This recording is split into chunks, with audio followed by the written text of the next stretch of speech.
Hey there, team BBI. This is Michael Besson from Las Vegas, Nevada. I'm part of Red Smith's consulting team.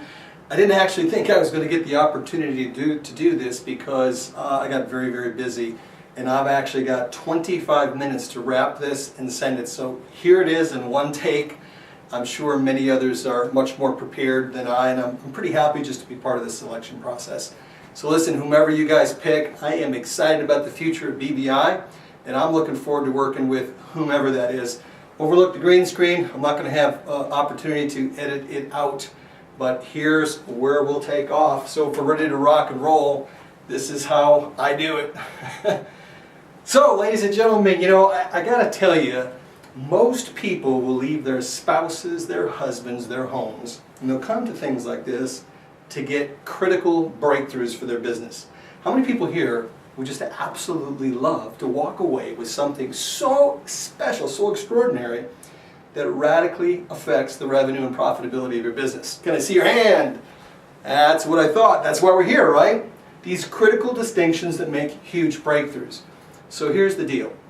The late, great Chet Holmes literally designed something so masterfully that this is going to be the best gift you ever had here. Okay? This is going to be it. This is going to be the thing that revolutionizes your business. You guys with me? All right, good. So I want you to think about something called the stadium pitch. Stadium pitch is a concept that you have 10,000 people, potential buyers in your stadium, and the question to you is, what would you want to accomplish? What would be your strategic objectives? Remember, strategy trumps tactics. In fact, strategy determines tactics. And so when we understand the complexity of a given audience in a marketing cluttered 2013 economy, then we know we have to do a few things. Like, take a look at this pyramid. You're going to find it more interesting than anything you ever saw in Egypt. You see, research tells us that at any one point in time, that top of that pyramid represents 3% of the people that are ready right now, ready, willing, and able to buy your product. Tires, insurance, real estate, doesn't really matter. If we took a survey, we're going to find, give or take, a couple of percentages. Everybody is ready to buy something at about 3%. Average and below average marketers tend to only, hone their message to that one demographic. The next 7% are people that are open to buying it. Not really top of their mind kind of thing, but they're open to it. The insurance policy is starting to fade, or the tires are starting to wear down, or maybe the car is a little high mileage. They're open to it. But here's where the tough part is. The next three sections of that pyramid are broken down 30, 30, and 30. 30%, 30%, 30% of varying degrees of no. The top 30%, heck, they're not even thinking about it, guys. We know who those people are. The next 30% are not interested, and the next 30% are absolutely not buying it, right? So here's what an outstanding presentation, an outstanding methodology, strategy, tactic, all encompassed in one thing does.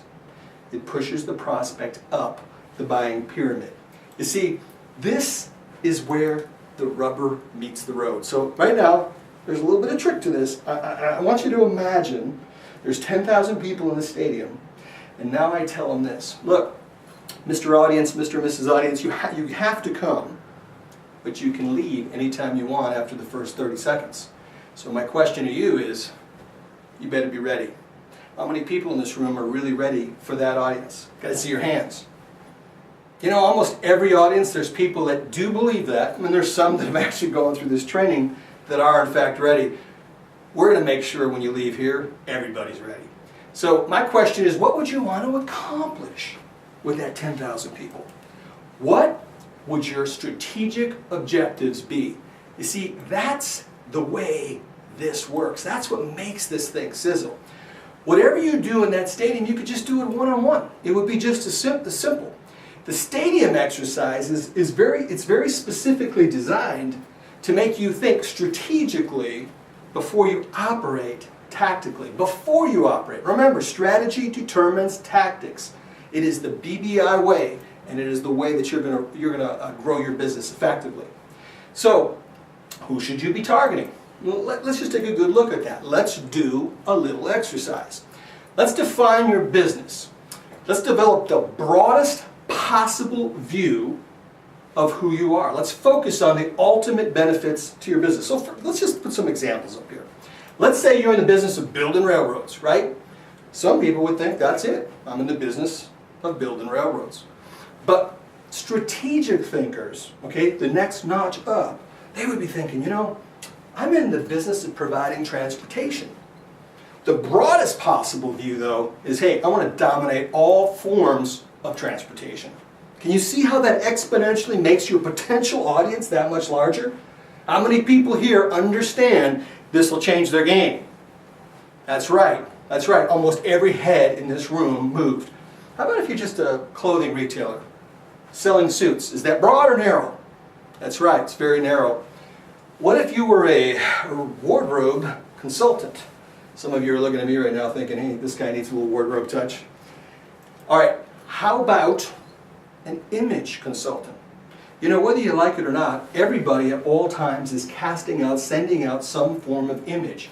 And in this very marketing collateral-centric world we live in, the message you send out about your businesses is extremely important. What if we were, say, a lumber and a hardware store? We could just be that. That's how it worked in the 70s. That's how it worked in the 80s. How does it work in 2013? Anybody ever hear of Home Depot?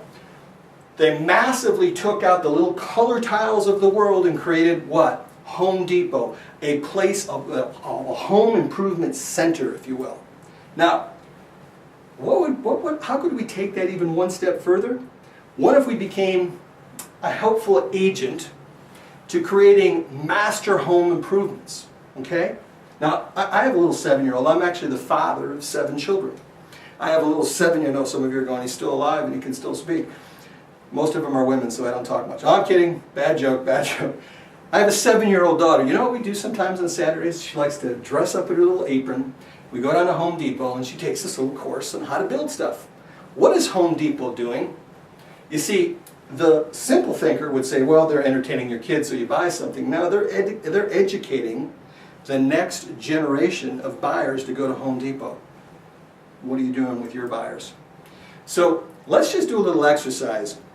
What business are you really in? I mean, if Starbucks is in the third place business, if Zappos is in the service business, if Facebook is not in social media, but they're actually in a very segmented, very target-rich, specific environment called an advertising platform, what business are you in? What could be an ultimate benefit from doing the business the way that you do it? I mean, how could we make you very unique and very distinctive? So let's just randomly take somebody out of the audience. You, sir, you're the first hand I saw. Oh, great. No mic runners. All right, sir, what is your question? I'm sorry, what business are you in? He's in the restaurant business. Is that broad or narrow? Talking pretty broad here, Betty. What kind of restaurant do you have? He has a Mexican restaurant. Mexican, is it broad or narrow? A lot of people are saying broad, but you did narrow it down. If I'm hungry for tacos, you've got to give me a reason not to go to Taco Bell. So my question to you is, what kind of experience do I have when I come to you? Oh, you're in the experience business. Well, I wonder what would happen to your business if we created something along the lines of that stadium pitch that said, the 5 things that most families miss when they go out for a night in the town that will change your family's fun time forever. Now, I literally just made that up on the spot, but can you see how that would be more appealing to a larger number of those 10,000 people in that audience than saying I'm in the restaurant business? Say aye. See the game? You see how it shifts here? When we define your business in the broadest possible sense, everything in the game changes. So the question is, who are you really targeting here? Okay? For others, it's crystal clear. For some of you, it's a little bit vague, okay? Now, it kind of depends on your particular audience.